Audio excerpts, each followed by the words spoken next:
The Supreme Court responded to a pressing plea filed by the Kuki Students Organization concerning the relocation of 38 displaced Scheduled Tribe engineering students from the National Institute of Technology NIT Manipur. The plea, rooted in the aftermath of the ethnic turmoil that engulfed Manipur last year, seeks the transfer of the students to alternative branches of NIT across different states.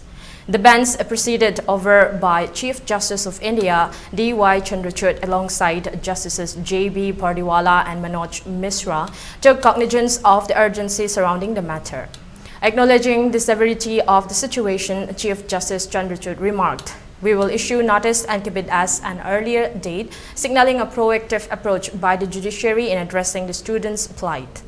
According to the council representing the petitioners, out of the 38 affected students, 17 are currently residing in refugee camps, underscoring the dire circumstances they face. The plea emphasizes the necessity of swift action to ensure the safety and continuity of education for these individuals amidst ongoing unrest in Manipur. Of notable distinction is the clarification provided by the petitioners' counsel regarding a previous court order.